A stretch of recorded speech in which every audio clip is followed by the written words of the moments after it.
Bagaimana sih suatu objek ada dalam kategorisasi pengetahuan kita?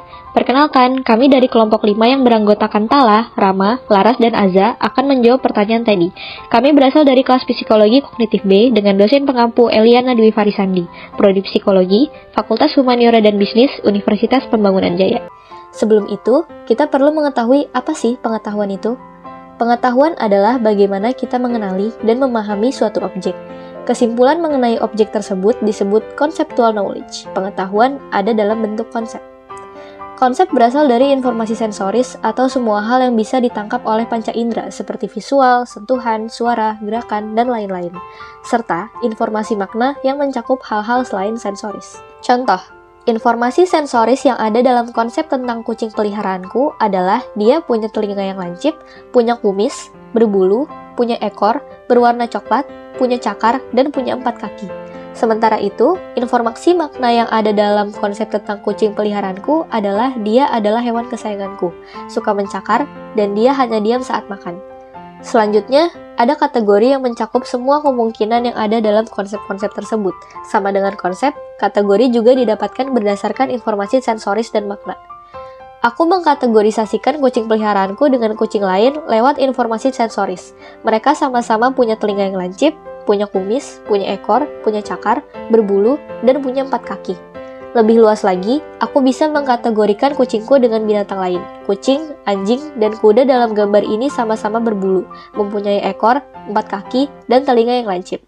Informasi makna tentunya tak kalah penting dari informasi sensoris. Kucing dan kura-kura sama-sama mempunyai 4 kaki dan bentuk ekor yang mirip dibandingkan dengan lumba-lumba. Namun, nyatanya, kategori kucing adalah mamalia seperti lumba-lumba dan bukan reptil seperti kura-kura.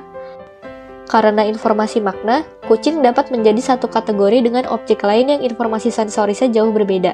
Tapi, gimana caranya konsep itu masuk ke dalam kategori? Kata para ahli terdahulu, hal itu bisa ditentukan lewat definisi. Namun, ternyata kategori tidak bisa ditentukan lewat definisi. Why definition don't work for categories? Atau, mengapa kita tidak bisa mengkategorikan sesuatu berdasarkan definisi? Hal ini dikarenakan definisi biasanya digunakan untuk menjelaskan sesuatu yang sederhana, tetapi definisi tidak bisa digunakan untuk menjelaskan beberapa objek serta makhluk hidup. Contoh sesuatu yang sederhana adalah bentuk-bentuk segitiga. Ada segitiga sama sisi dan segitiga sama kaki. Menurut Kamus Besar Bahasa Indonesia, segitiga sama sisi adalah segitiga yang semua sisinya sama panjang. Sedangkan definisi segitiga sama kaki adalah segitiga yang mempunyai 2 buah sisi yang sama panjang. Nah, dari definisi tersebut, kita sudah bisa menggambarkan apa perbedaan dari segitiga sama sisi dan juga segitiga sama kaki. Nah, di bawah ini ada gambar dari segitiga sama sisi yang di kiri dan juga segitiga sama kaki yang di kanan. Contoh objek atau makhluk hidup yang tidak bisa dijelaskan oleh definisi yang disebutkan tadi. Di sini kita menggunakan kucing sebagai contohnya. Menurut Kamus Besar Bahasa Indonesia, kucing sendiri didefinisikan sebagai binatang yang rupanya seperti harimau kecil, biasa dipiara orang.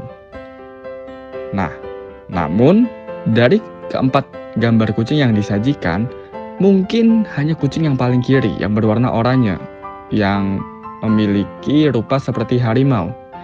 Namun, 3 kucing lainnya sama sekali tidak ada kemiripan seperti harimau. Bisa kita lihat ada kucing yang tidak memiliki bulu, ada kucing yang warnanya abu-abu yang terkesan seperti burung hantu. Di sebelahnya lagi ada juga kucing Himalaya yang memiliki bulu yang sangat amat lebat. Dan ketiga kucing tersebut tidak memiliki kemiripan dengan harimau. Hal ini menandakan adanya ketidakcocokan definisi dengan benda yang digambarkan. Dikarenakan definisi tidak bisa menjelaskan beberapa objek serta makhluk hidup, diciptakan sebuah gagasan yang bernama family resemblance, yaitu adalah gagasan yang menentukan kategori dari seberapa mirip suatu objek dengan representasi standar. Nah, hal ini memungkinkan adanya variasi dari kategori yang ada. Bisa kita lihat dari keempat gambar kucing yang disajikan, empat-empatnya memiliki variasi yang berbeda-beda. Mungkin bulunya yang berbeda, warnanya yang berbeda, mungkin warna matanya juga berbeda, Namun, mereka semua memiliki standar yang memenuhi sehingga mereka dijadikan sebagai satu kategori, yaitu hewan kucing. Mungkin mereka memiliki kesamaan bentuk tubuh, ukuran, makanan, dan lain sebagainya. Metode prototype adalah metode kategorisasi yang melihat ciri-ciri kategori tertentu dan menemukan contoh rata-rata yang mewakili seluruh kategori. Ada anggota kategori yang memiliki tipikalitas tinggi, yaitu anggota tersebut sangat mirip dengan prototipe representatif kategori tersebut. Dan ada anggota kategori dengan tipikalitas rendah, yaitu anggota tersebut tidak terlihat seperti prototipe representatif tetapi masih tergolong ke dalam kategorisasi tersebut. Misalnya, contohnya adalah kucing. Kucing adalah kategori yang sangat luas. Ciri-ciri rata-rata kucing adalah telinga yang runcing, ekor panjang, dan kumis. Ketika kita memikirkan kucing, kita cenderung membayangkan kucing jalanan yang kita lihat di mana-mana di lingkungan sekitar. Jadi, kucing jalanan memiliki tipikalitas yang tinggi. Tetapi, singa juga kucing. Tetapi singa memiliki telinga yang bulat dan surai. Jadi, kita dapat mengatakan bahwa singa memiliki tipikalitas yang rendah jika dibandingkan dengan rata-rata atau average kategori kucing. The exemplar approach, yaitu sebuah metode untuk memasukkan objek ke dalam kategori dengan memikirkan contoh yang sudah kita tahu. Untuk penjelasannya, lagi-lagi kita menggunakan kucing sebagai contohnya. Anggap saja, kucing berwarna oranye dan putih di kiri adalah kucing yang pertama kali kita lihat. Ketika kita pertama kali melihat kucing tersebut, kita langsung dapat mengumpulkan informasi. Seperti apa kucing itu terlihat? Hal itu disebut dengan exemplar. Exemplar memungkinkan kita, apabila di kemudian hari, kita menemukan sebuah hewan, sebuah makhluk hidup yang memiliki kemiripan dengan exemplar, yaitu exemplar kita dalam kasus ini adalah kucing, maka kita dapat mengkategorikan hewan tersebut sebagai kucing. Nah, di sini contohnya kucing berwarna oranye dan putih anggap saja adalah kucing yang pertama kali kita lihat di rumah kita. Nah, di kemudian hari ketika kita jalan-jalan melihat hewan yang mirip, yaitu ada hewan yang berwarna abu-abu di sini, memiliki rupa yang sama seperti kucing yang pertama kali kita lihat.